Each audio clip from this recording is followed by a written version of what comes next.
welcome to the Astrology and Spirituality Show for week commencing the 2nd of August. Thank you so much for joining Alyssa and I. Now this week we're going to have a change with the Hermetic Wheel. So what have we transitioned from the Five of Wands to? Well, we'll pop that wheel on the screen, and it's a fantastic card for this next 10 days. I'm really excited about it. It's the Six of Wands. The Six of Wands is a card of accomplishment. It can mean public recognition, awards, being really awarded for our hard work. It's important with this card that we don't get too ahead of ourselves, not let our ego completely rule the day, because that could give us a few setbacks. But we could be going in for some acclaim this week, so that's really exciting stuff. So what would the setbacks be? That we could arouse a sense of envy or jealousy if we're a bit too sort of full of the moment for ourselves? There's definitely an element of that, but also the Six of Wands means that we've worked hard to get somewhere. So whilst we're being rewarded for that, we can't just bask in the glory and stop working, because if we stop working and rest on our laurels, we can it's like the tortoise and the hare, we could eventually lose the race. So we still got to work hard, but that doesn't mean that we don't have to celebrate our achievements. Oh, thank you. That's wonderful. There is a little bit of a flavour with that with the astrology. We start with that Cazimi, the Sun and Mercury, exactly side by side, as it appears from our view on Earth that Mercury sits in the centre of the Sun on Monday, which is, I can't say it's rare, but it's certainly not often that this event occurs. And that ordinarily in the sign of Leo, those two would give us a glorious opportunity to showcase talent, flair, artistry, be much warmer in our personal communication, which Mercury governs. And of course, the Sun in Leo is the governing planet of that sign. So ordinarily a lovely combination. But on the other side of the heavens, for the first half of this week, we have the grumpy old Saturn, which is asking us just to stay mindful, perhaps, of our own inner critique, which is a bit like what Elisa is saying. So we could move forwards with something, we could get recognition, but we also need to just be conscious of how that will seem to others, and also keep our feet on the ground. Now, all this week, the Sun does start to move more into a square with Uranus.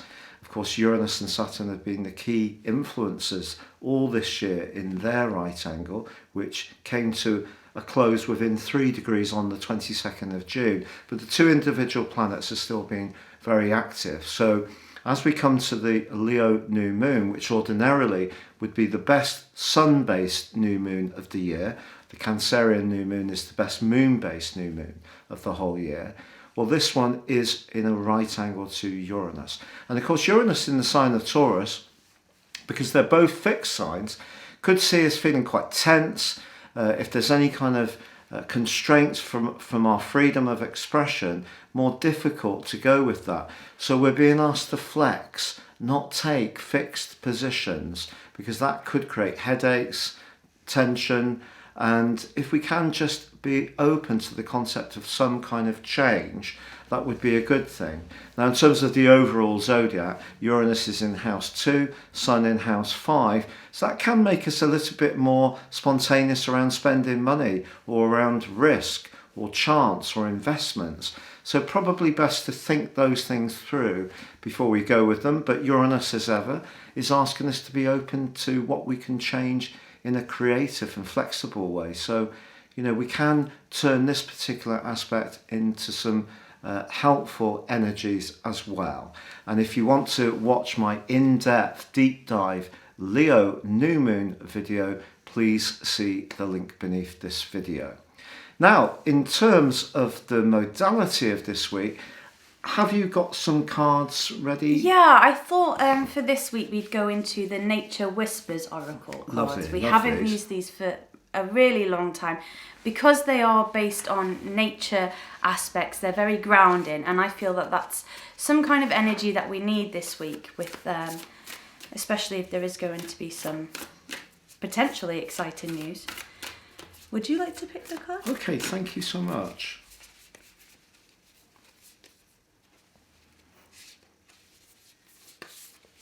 Oh, okay. Okay, this is beautiful. It says celebrate differences or celebrating differences. And on one hand, we've got a woman riding a unicorn, and on the other hand, we have a woman riding a dolphin. So we've got this sort of very earthy energy, this watery energy coming together. And I think on the basis of this card, it is about celebrating our differences. We all have quite a lot in common, really, in our lives, because for one, we're human beings. We all need to eat and drink. We all need to eat and drink, and we all have this physical human body that goes through some of the same challenges potentially in life. So that's what we have in common. But we do have differences as well. And instead of having those differences become a wedge between us and break us apart from each other, this card is saying, let's celebrate those differences. Let's celebrate those things that make us unique, because we are the same in so many ways, but those unique things make us us, and that's really sort of our soul. I like to think to of not the feel body so as- threatened when people are different to us. Exactly, because our body's kind of like it allows our soul to move through life, and our soul is sort of peeking out of our eyes and experiencing all of this. And so, yeah, let's celebrate those differences. Yeah, that's lovely, and it is reflected in the astrology this week, because Venus and Uranus is obviously very influential this week in its right angle with the Sun, but it also forges a beautiful trine with Venus in the sign of Virgo. Now, Venus in Virgo gets a bit of a bad press, but actually this is where we can do things practically to show our affection or our support to those we care about. So when these two are in this alliance, 120 degrees, which is very enabling, it's asking us to think of ways that we can change things up to perhaps reinvent an ongoing relationship if it has become a bit samey and a little bit predictable, or perhaps there is a kind of resistance to some of the things in that relationship that each partner finds very different. To think, well, actually, if we all had exactly the same taste as one another, wouldn't it be rather dull?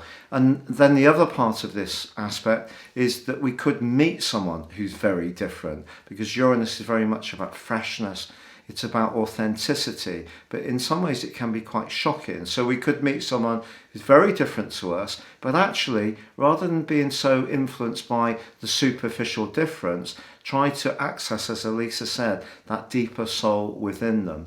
Also, because they're both in earth signs, a good time to think more imaginatively about resources. It's just the Sun in that square with Uranus is saying, don't be too reckless with our gambles or our bets. So if someone shares a get-rich-quick scheme, then think very, very carefully before investing your money.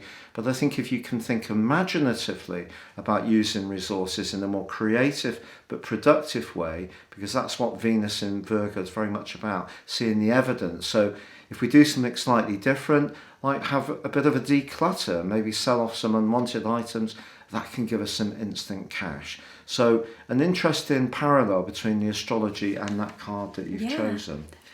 Now, in terms of the winning birthday solar return chart for this week, we do have a winner, and the winner is Priyanka. Now, Priyanka's actually been entered by her sister Kamal. Thank you so much for doing that, Kamal. Now, if you'd like to enter into this, if your birthday is from the 9th through to the 15th of August, please drop a little note on YouTube or write to me directly through my contact form, giving me your time, date and place of birth and where you're living now. Now, Kamal didn't actually mention where Priyanka is living now, so I've had to assume that it is in the same place, which is Calcutta. So Priyanka's charts. On the screen you can see the natal chart. Now this week I've had even less time to look at things. We've got some people going to be here all week doing some work to the house, so that's why we're having to keep this a bit sharper and snappier this week. But you can see on the screen that Priyanka's ascendant is Cancer, but her sun is in fact in Leo. So because I come from a sun sign background initially with astrology, it makes me think that this is a Leo with a more sensitive side, not just because of the Cancer ascendant, but because in terms of her sun, Mars then falls into the 12th house.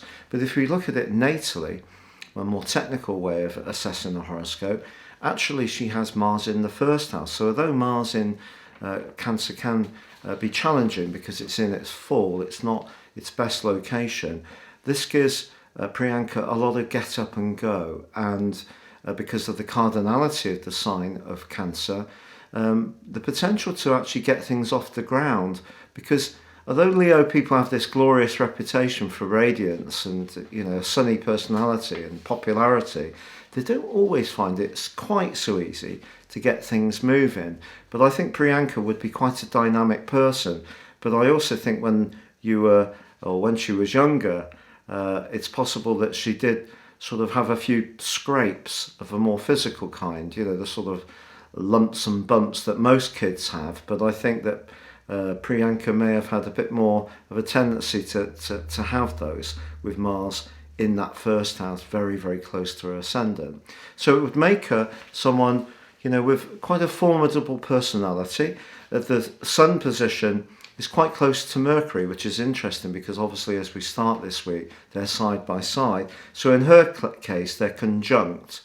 Now, in traditional astrology, that would say that the position of Mercury is actually reduced. This combustion reduces the energy of Mercury. For me, it just means that this is a person with the North Node also conjunct Mercury in the sign of Leo. Someone who takes resources and self-worth seriously. Might make her a little bit prickly because of that Mars in the 1st house in Cancer, but someone who wants to have a solid foundation financially in their life, and someone who would be a pretty good communicator around resources, I would say. Now, there is a big portion of Priyanka's horoscope in the 4th house, including the moon. So home will be inevitably very important, including potentially the family. And Jupiter is very close to the moon, but so is Saturn. So it points towards property may have been something that Priyanka may have had a particular attunement to, or wanted her own place, or been a very protective person for others as far as property is concerned. But it may have also linked towards maybe some extra responsibilities. When you were younger, when she was younger, maybe a parent needed quite a lot of support, particularly the mother. So, and that might still be a kind of instinct that's very strong in this person's personality. You know, they might find the family thing a bit of a weight, a bit of a heavy a thing at times, but it's something they're probably quite determined to stick with. I do think that there was probably a big change around a home or family relationship, perhaps even a personal relationship, around about the first half of 2018, because just the way Saturn was impacting on Priyanka's ascendant Mars and also Libran positions. And then more recently she's had a Pluto square going on. That's declining, but Pluto for her is in her 7th house. Saturn has just moved into her 8th house at the end of last year, and it's not actually going to go back to the 7th house. So that points towards something going on around business or property. But with Pluto in the 7th house, relationship issues are going to be key. I would say also that Neptune in this person's chart is in the 6th house of health. And because it's at 22 degrees, she has actually got her Neptune square going on, which is a generational aspect. And for her, Neptune is just on her 10th house cusp. So if Priyanka does work in a caring profession, or in some way where she, you know, sort of looks after the needs of others, you know, perhaps as a doctor, perhaps as a healer of some kind, that could be a key time to create the kind of worldly interaction that really meets her idealism. But unfortunately, because she has got that square going on, it could be looking after others professionally is proven to be a little bit draining at the moment. So important to look after her own welfare. Now, in terms of the solar return, just a quick one on this. The ascendant is in Aquarius, and it is very close to the position of Saturn, but that's just in the 12th house. So that really points, along with Pluto being in the 12th house, to what I'm saying about that Neptune square. Look after psychological health. Don't spend so much time looking after other people that you ignore your own needs. Now the Sun is right bang on the 7th house cusp, only 1 degree away, and also Mercury's there as well. So what I would say, also with Mars and Venus being in the sign of Virgo, but they're not quite conjunct in this particular configuration, but they are in the 7th house. So having Venus, Mars, Mercury all in the 7th house and the Sun just nibbling on the 7th house, a relationship situation is definitely going to be a big part of this person's journey over the next year. So I hope that has proved to be insightful for you, Kamal, and you may be able to share that with your sister Priyanka. Thank you so much for entering. And as I said before, if you'd like to enter your birth details for week commencing the 9th of August, please do so and I can have a look. Now, 2 words of the week have been recommended for this week by Alini, and that's freedom and faith. We have had ethereal entered at all as well by Amini, and Nick has also asked us to look at why there's so much lying going on in terms of public life and why there seems to be so little accountability. We think that that's such an important subject. We want to revisit that one, Nick, for a longer time. So we're going to stick to freedom and faith. So freedom, what is freedom? Wow. People are very activated in their thinking. There seems to be a lot of people who feel that their freedom's being taken away with COVID passports and people wanting people to get jabbed when they don't really want to. And what's your take on freedom? I think in some ways freedom can mean different things to different people depending on our situation. So if we are physically imprisoned somewhere, freedom to that person might be being out of that situation, not being physically imprisoned. To other people, it might be that they don't have the freedom to say what they want to say or to say something against a government. Like Alexei Navalny, who's basically been locked up, poisoned. His political party in Russia has been made illegal. And you do have people here who feel that their freedoms are being impinged. You know, that's freedom being impinged. Yeah. There's a difference between, say we say something publicly on social media and somebody challenges what we're saying. That is not our freedom being taken away. That is our opinion being challenged. And if we're going to put an opinion out there, then we have to be open to being challenged of it. That's not the same as not being allowed to even voice that opinion in the first place. So I think we have to be careful, all of us, when we talk about our freedoms being removed and really think what that might mean for people, some other people whose freedoms genuinely they don't have them. So you can also read some stories about people who've been in prison and then they come straight out, immediately commit a crime because they want to go back to prison because that's where they feel most safe. But for most of us, that would be an intolerable position. Yes. But for them, because maybe they don't feel they can cope, or they're too vulnerable, or their health's not very good, they feel that at least they've got a bed, they're warm, they're fed. And whilst prison might be quite terrifying for a lot of people, for them, they feel that's better than being on the street. So everyone can have a different relationship with this concept. I think that with freedom comes responsibility. And the responsibility for me is always about the bigger picture. And because I was a manager of people from an extremely young age, and by the time I was 28, I had 800 people working for me. When people rile up against rules and regulations, I always think that they need to think what they would do if they were in the position of leadership.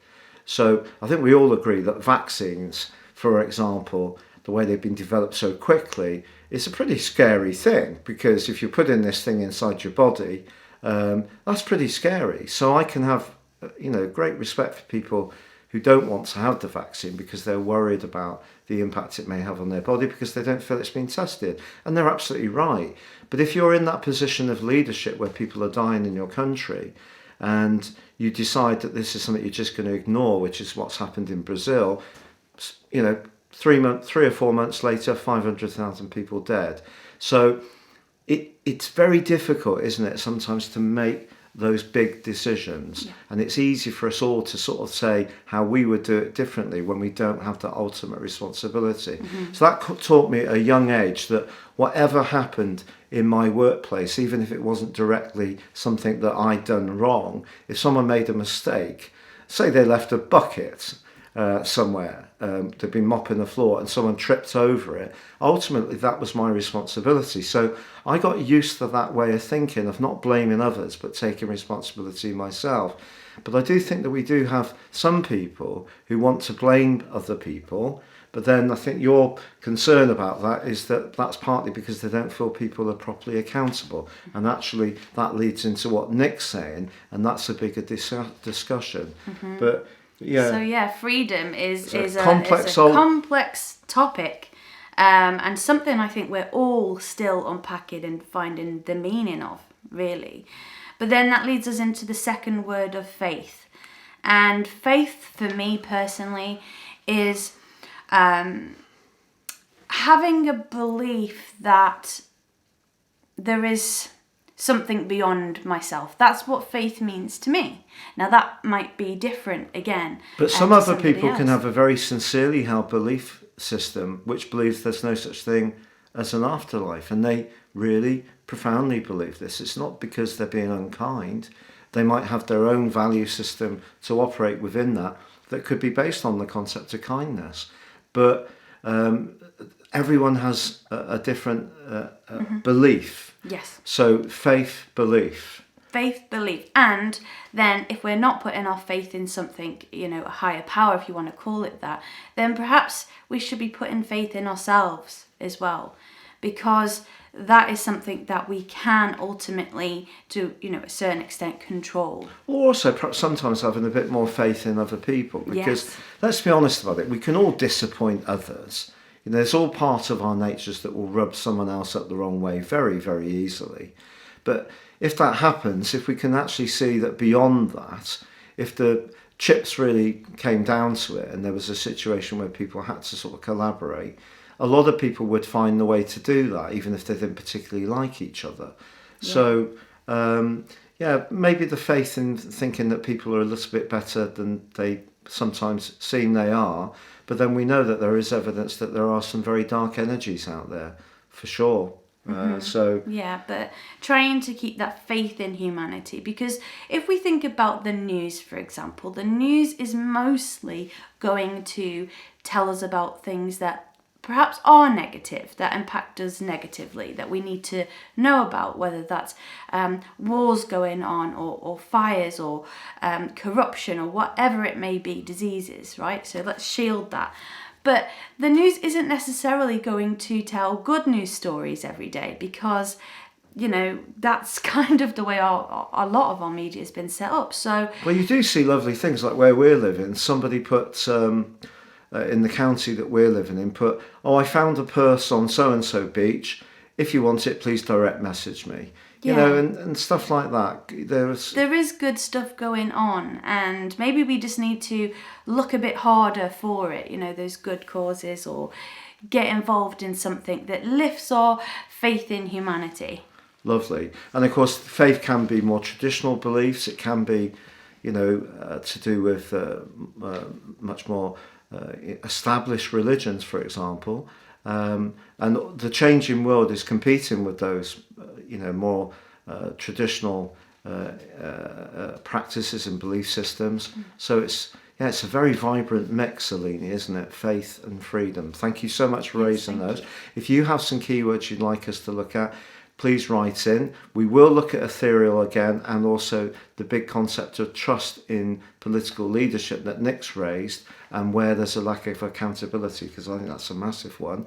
But if you'd like to get your free daily horoscope, please see the link beneath this video. If you'd like to have a one-to-one with Elisa, spiritual guidance, then please see her testimonials below, or one-to-one reading with myself. I have been having to move readings around a little bit. recently because we've moved and because of my RA, but it's looking a little bit better. So thank you for staying with me on that. But for now, have a wonderful week from the 18, and it is goodbye from Me. and it's goodbye from us. Goodbye.